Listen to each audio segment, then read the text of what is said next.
does the person you are with encourage you to read? You have to ask, what does he bring for me? Roses or books?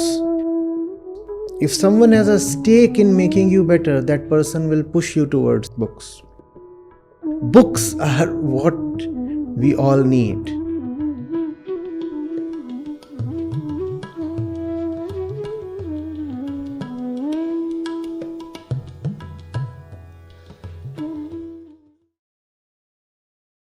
A very good afternoon to everyone. The Department of Management Studies, IIT-Delhi is an established name not only in the academic fraternity but also in the corporate world. Today, we feel truly blessed to have with us Acharya Prashant sir to address us as Inspire 2.0 speaker. He has been kind enough to accept our invitation and address the students of IIT-Delhi for the 4th time. Thank you, sir.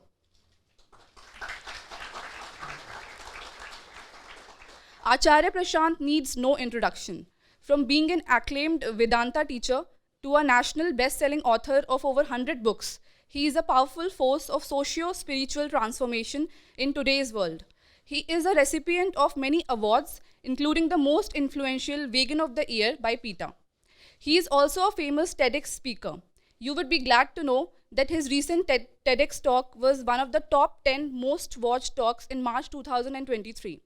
Today, tens of millions of people, especially the youth, get inspired daily by Acharya Prashant. He continues to impart wisdom to the masses through various offline and online channels. Sir, it's an honor to welcome you to address us, the students of IIT Delhi. On behalf of all of us, we thank you for accepting our invitation. Now I request Pankaj sir to come up on stage and welcome sir with the sapling.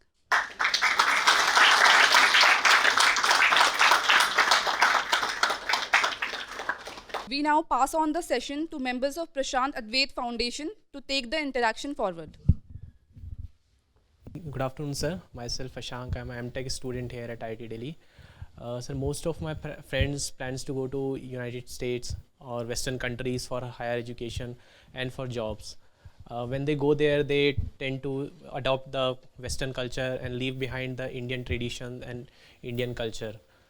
Sir, my question is how Bhagavad Gita and Upanishad can help inculcate the true Indian values and help them understand the Indian tradition and culture to those youth.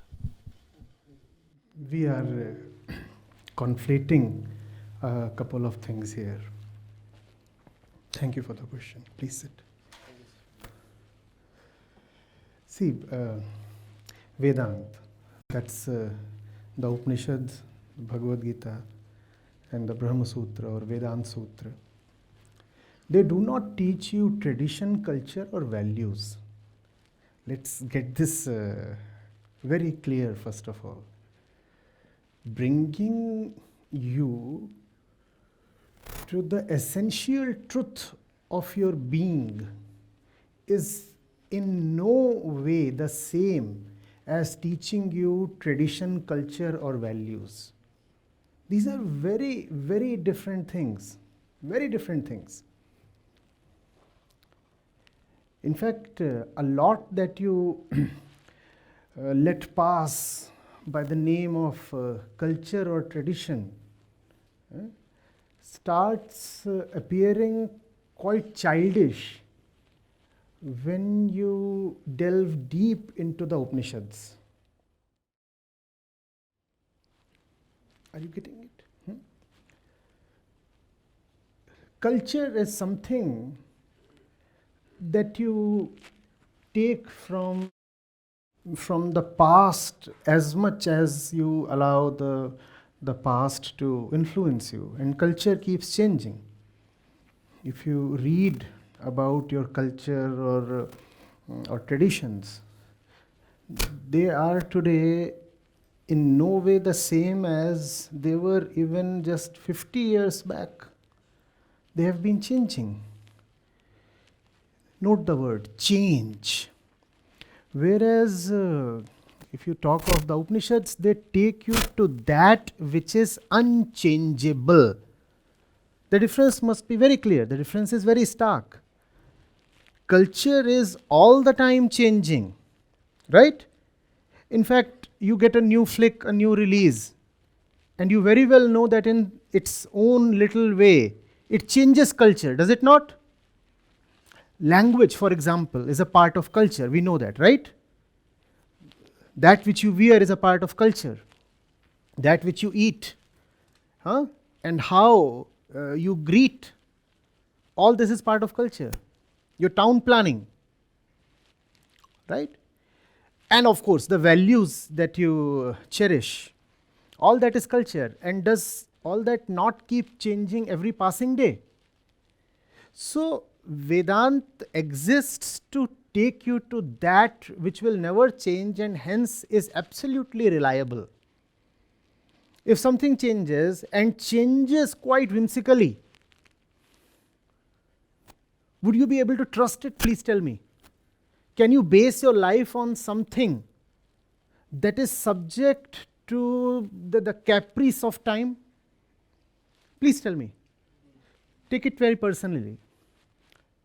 If you are with someone, right, as a friend or a relative or a partner, would you feel okay if that person can fundamentally change any given day?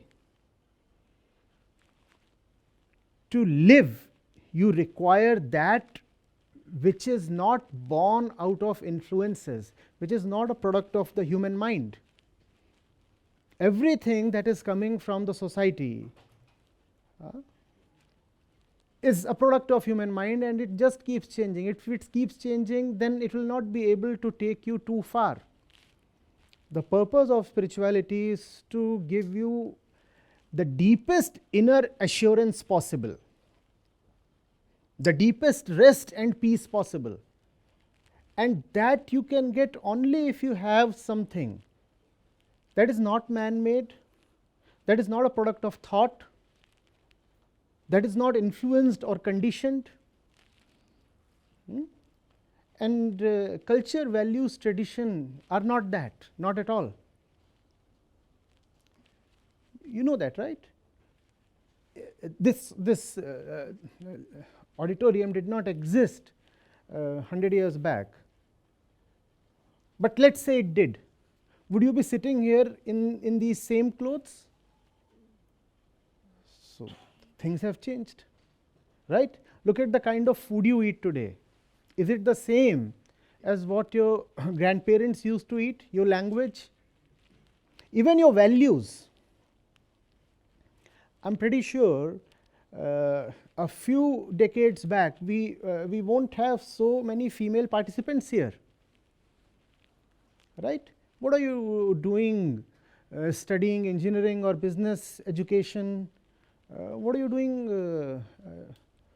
The values of that time wanted you either to not to be educated at all or be educated only in housekeeping, right? So things have changed. Are you getting it? I'm still to get over this. How are people able to relate the Upanishads or Gita to culture or tradition or values? There is just no relationship. In fact, the spiritual man, the man of Vedanta, the man of wisdom, will have very little regards for culture, tradition, values, etc. If he has to value, he will value just that one that the Gita enjoins him to value. Does Krishna teach you to value 1,000 things? Is that the philosophy, the message of the Gita? Value 1,000 things. Value what your father told you. Value the kind of local customs that are practiced in your region. Is that what the Upanishads or the Gita are telling you? They are telling you that you must value only the absolute truth. And beyond that, nothing is to be valued, right? And in this world, if something is to be accorded value, it would be in proportion to the capacity of that thing to take you to the truth, right? If I am, for example, to value this occasion, That value has to be proportionate to the intent and ability of this occasion to give us something higher, right? If this occasion fails to give us something higher, why must we value or respect this occasion? Must you? The value that you are according to this speaker has to be commensurate with the intent and ability of this speaker to give you something that is sublime, that has a timeless value. If only is this speaker able to do that, does he deserve some value? Otherwise, he should be thrown out of this place. That's the message of the Gita. That's what when Krishna says that you should leave all the dharmas behind and come only to me. What does he mean when he says that all the dharmas are to be left behind? Mamekam sharanam vraj. What does that mean? That means, all these responsibilities and things of thought and culture and tradition and value and whatnot and conditioning of 1,000 kinds that you have given a place to in your mind, just keep them aside. They don't merit the kind of respect that you give them. Value just that one thing that I am teaching you right now. That understanding is everything, right? Blindly following this or that custom does not mean much. In fact, if you look at those who have been able to reform the society, they were the ones who were deeply rooted in Vedanta.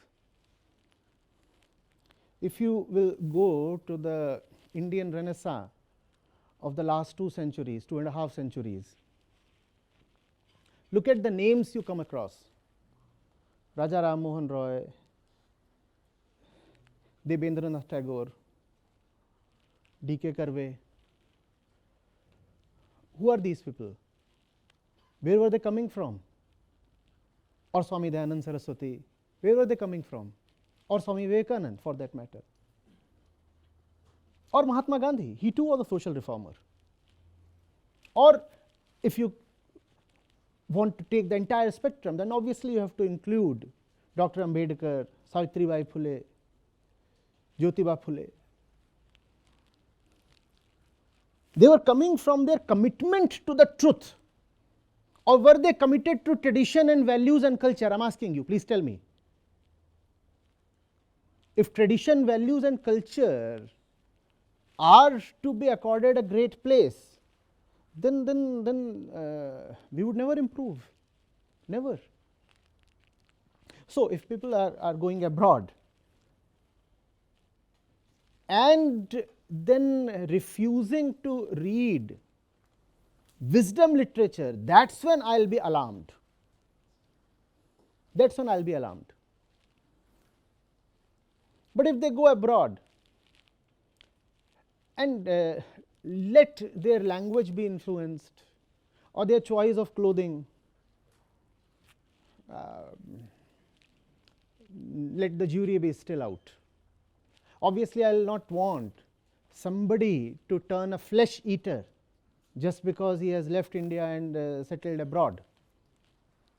But if you say that you will behave in exactly the same way after settling abroad, you say you must behave and wear and speak exactly the same way as you used to do when you were in Kanpur or Nagpur or Indore or Badaयूं or Hapur or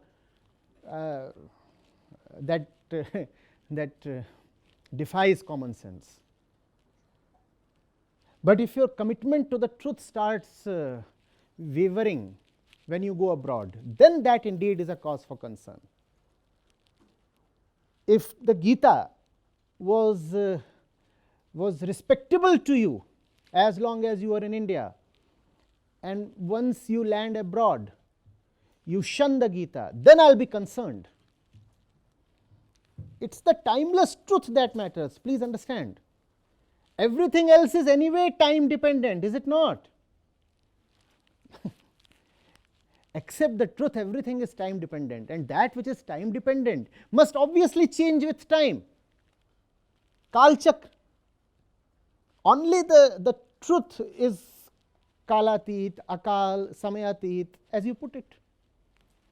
What's the problem in letting the other things change? And if you don't want to let things change, then let's behave as we used to do in the last century, or in the 16th century, or in the 6th century. Even the advocates of culture do not want us to go back to the 6th century. And if you think of it, the 6th and the 7th centuries were probably the last periods in history when India had a totally indigenous culture, right? 8th and 9th century onwards, India started getting influenced from the Western contacts. In fact, I should not even say 8th and 9th century. Before the Arabs came, there were the Greeks. And the Greeks came 500, 700 years, 1,000 years rather, not 1,000, 700 years before the Arabs. And then later on the Turks came. So if you want to have a pure culture, you will have to go to not to year 1800, but to 800. And even 800 will not be very pure. And all those who keep talking of culture and Indian values, the maximum that they want to revert to is 1800. My question to them is, why 1800? Why not 1600, 1200? Why not the year 800 Christ era? And why not go back to the culture before Christ? How are you arbitrarily drawing a line and saying that, we must behave as we used to do in the 18th, 19th and 20th centuries? And even there, you want to behave as per your local custom and tradition. Typically, those who talk too much of the culture talk of the North Indian culture. And they believe that the North Indian culture is the culture of the entire country. So look at what they are saying. They are talking of something very narrow in terms of regionality and also temporality. In terms of time, they are saying, let's go back just 100 years, not less than 100 years, not more than 100 years. And in terms of regionality, let's limit ourselves to the Hindi belt. What about the culture elsewhere? If you want to retain culture, then you must retain the culture that was found all across the subcontinent.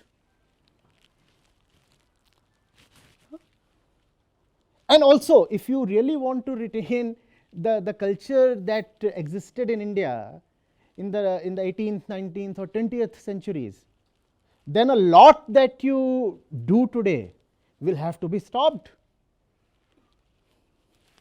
From where has the trouser arrived?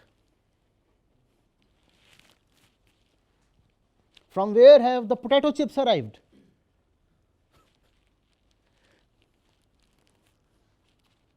This was not happening even 200 years back. And I keep asking, chips come later. First of all comes the potato. From where has the potato arrived? Potato is not indigenous. Neither is the tomato. If you want to limit yourself only to the things that belong exclusively to the subcontinent, then forget about chips and burgers and pizzas and Manchurian balls. You will have to give up on tomato and potato as well. You use the kurta, for example, on all your religious occasions, don't you? From where has the kurta come? Is the kurta really indigenous?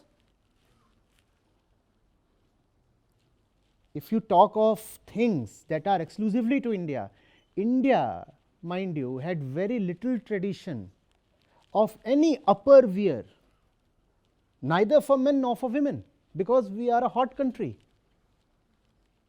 So men used to wear next to nothing when it comes to the upper body, and women too used to wear very little. That's the Indian culture. Now tell me, from where has the ghungat come? But you talk of the ghungat as Indian culture. It is not. And you know from where the ghungat is coming. You know the tribes belonging to Arabia that used to practice parda. That was a cultural thing there. And when the cultural mixture took place, then that thing came to India as well, and you started using the ghungat. But today, if you locate a woman wearing a sari and practicing the ghungat, you will immediately say, oh, she is a cultural woman. But she is not.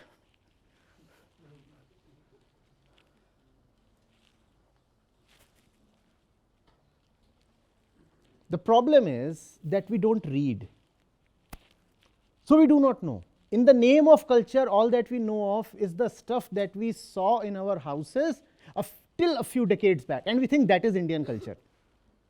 But that's a very illiterate kind of view of Indian culture. Just because your grandfather was doing something, how does it become Indian culture?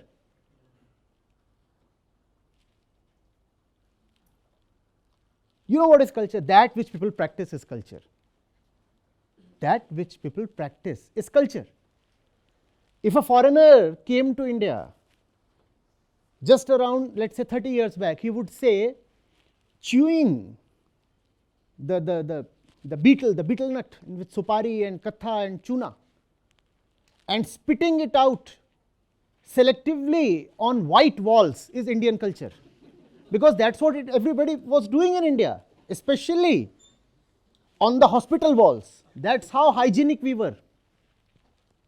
Now you're not doing that, right? Why are you not doing that? Why are you defying your culture? Note the definition of culture. Culture is an ever-changing entity, right? That which most people start practicing becomes the culture. You guys are a little young. Those who have a few grey hair would remember the menace of pan. You remember? Common buildings, government buildings, hospitals, everywhere, just pan, pan and pan. How is that not culture? Please tell me. And do you want to retain that? Or do you rather want to improve? Please tell me. So, the great good elements of culture must be retained. And how do you know what is good in your culture? That which leads to the truth of the Upanishads and Gita is good. That which you are just blindly practicing is bad. It's simple, is it not? It's so straightforward. Love these poems. They come from Hindi. Obviously, most of you will understand. How many of you do not know Hindi at all? Good, then we can have questions in Hindi as well at some stage, right? Right.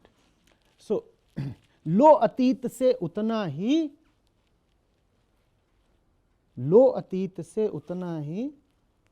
जितना सुंदर है, जीर्ण शीर्ण का मोह मृत्यु का द्योतक है.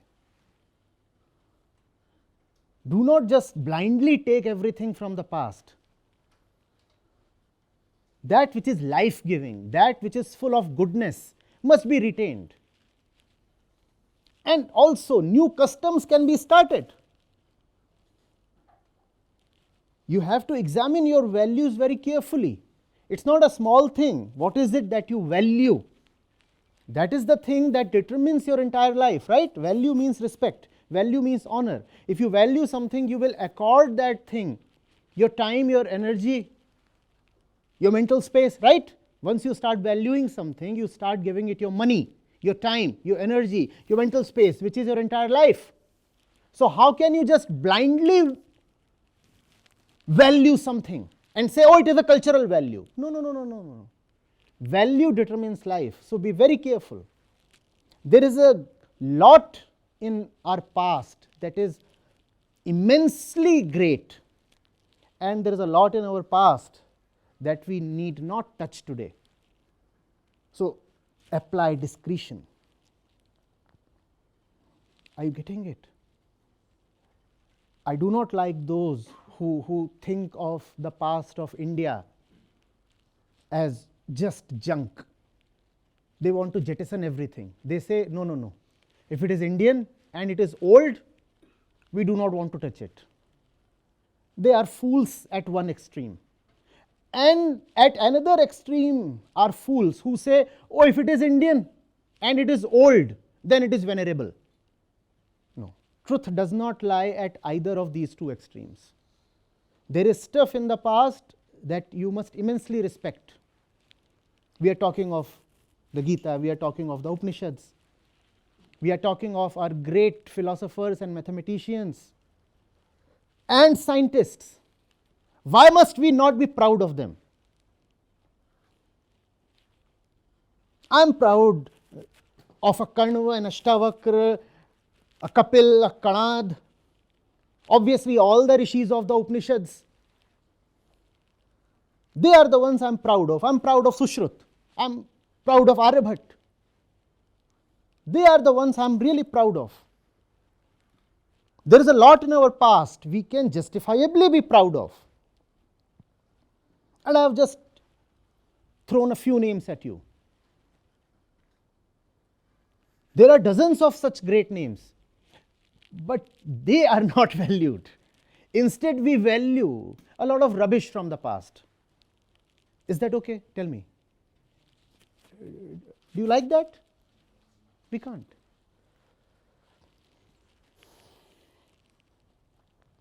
Today, if I start asking you about, let's say, Sankhya Yoga, you would not know probably. The fact is that the distinction between the material world and the conscious self is at the basis of a lot of great literature that arose from the West in the last 2 centuries. But we will not know that. As young people, I am sure you admire Jonathan Livingston Seagull or Siddharth from Hermann Hesse, right? You also talk of Animal Farm in 1984, don't you? Pink Floyd.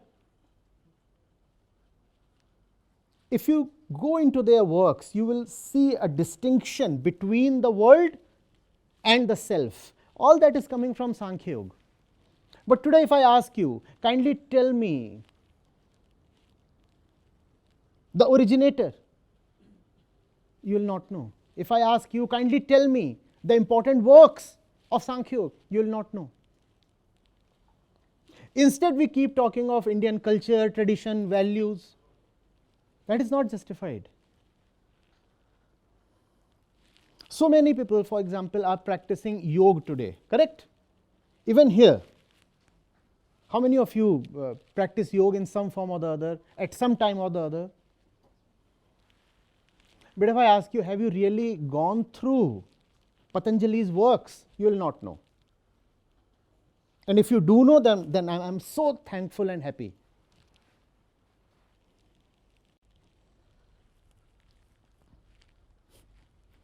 Now, Patanjali is someone you can be proud of. He has given a system of practice that is relevant even today, will continue to be relevant. The entire world is benefiting from it.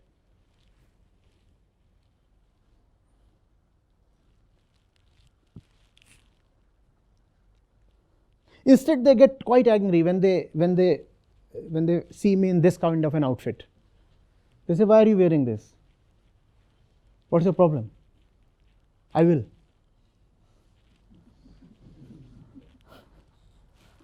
And sometimes I make it a point to wear this just to annoy them. It's not that I feel greatly comfortable in this. But the uniform of a soldier is not meant to make the soldier feel comfortable, right? It has a different purpose. It is war gear. It is meant to do something to the adversary.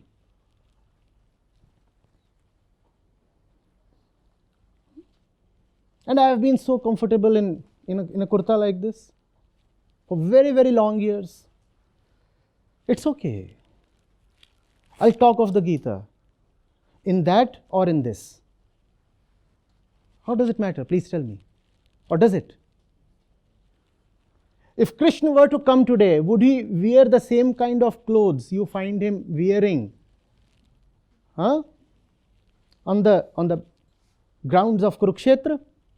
Would you find him walking around in the same kind of clothes? Please tell me. Is the Gita timeless or are clothes timeless? But people who do not know the Gita are very concerned with clothes, especially women's clothes. That only tells about their own untamed sexuality. Why are women wearing this, wearing that? It is against Indian culture. Come on, grow up. Grow up. Grow up and tame your inner animal. How is it that all the time you are concerned with women's clothes? No, not the animal culture. Tell me a few verses from the Bhagavad Gita, they will not know.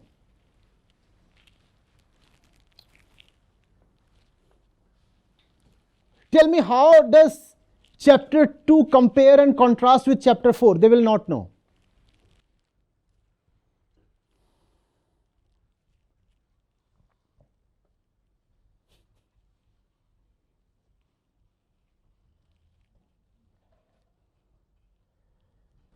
That which is time bound, even if you try extremely hard, you will not be able to save it.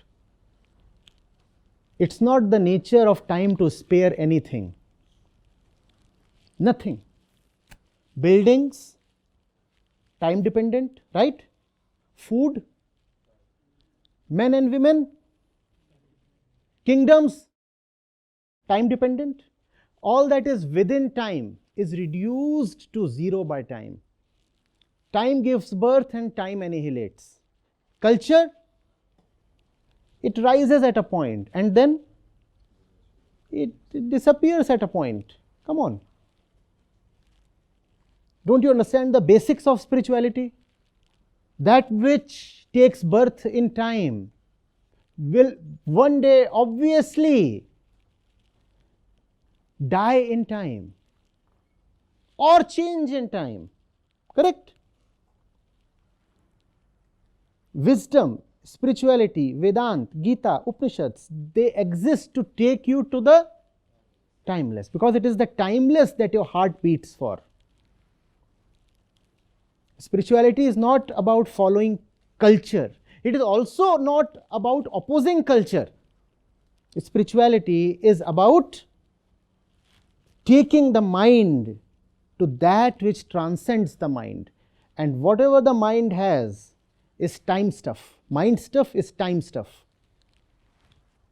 And the mind will never feel at peace till it continues to rotate within itself, that is, within time. The purpose of spirituality is to liberate you from all kinds of sorrow. And time is sorrow. But this you will understand only if, first of all, you go to an Ashtavakra or to a Ribhu or to a Dattatreya. Mind is time. Time is sorrow. And you do not want to live in sorrow, do you? If you do not want to live in sorrow, you will want to know the limitations of mind and time. And when you know those limitations, you transcend them.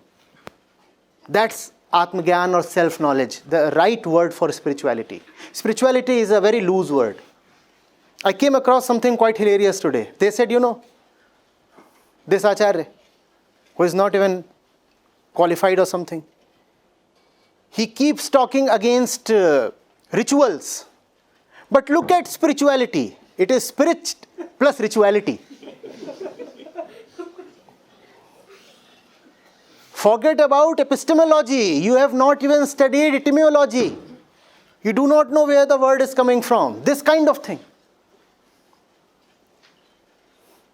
Spirituality is spirit plus rituality.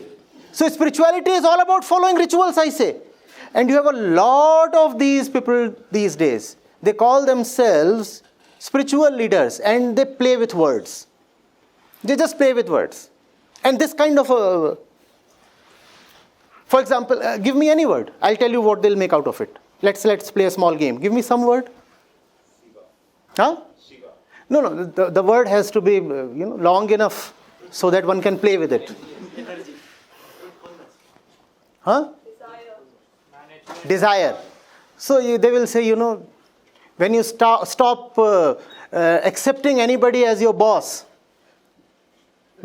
that's when you move out of desire. Desire says desire.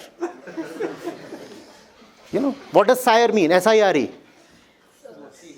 Huh? Bossiness. When you have someone over your head, you say he is siring me.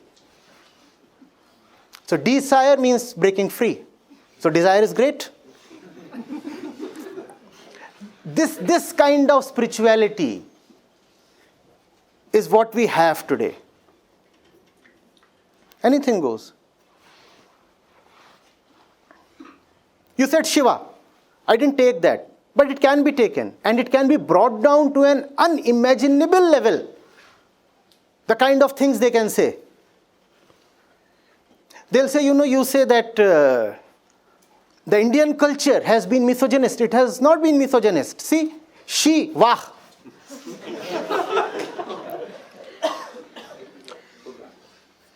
This is the level to which they have descended. Just take some word and start playing with it and prove a point and people buy that. People say, wow, this is great, wonderful. Velocity. No, cities must be speedy. Only then you will have wellness and city. City. Citibank used to say when they came for campus hiring at IIM, the city never sleeps. Probably they still say that. Mumbai. Huh? Mumbai for Mumbai. Huh. Is that wisdom? Is that Gita? Is that Upanishads? Is that something you can be proud of? Please tell me. How can you take that seriously? How can you patronize that or... that's what is going on. We can play this game a little more. Any word you take, and they'll come up with a clever quip.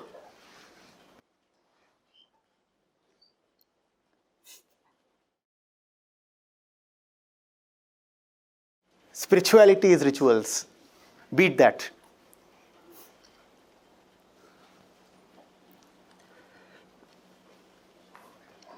A correction. लो अतीत से उतना ही जितना पोषक है. I had said सुंदर है. That's actually लो अतीत से उतना ही जितना पोषक है. जीर्ण शीर्ण का मोह मृत्यु का द्योतक है.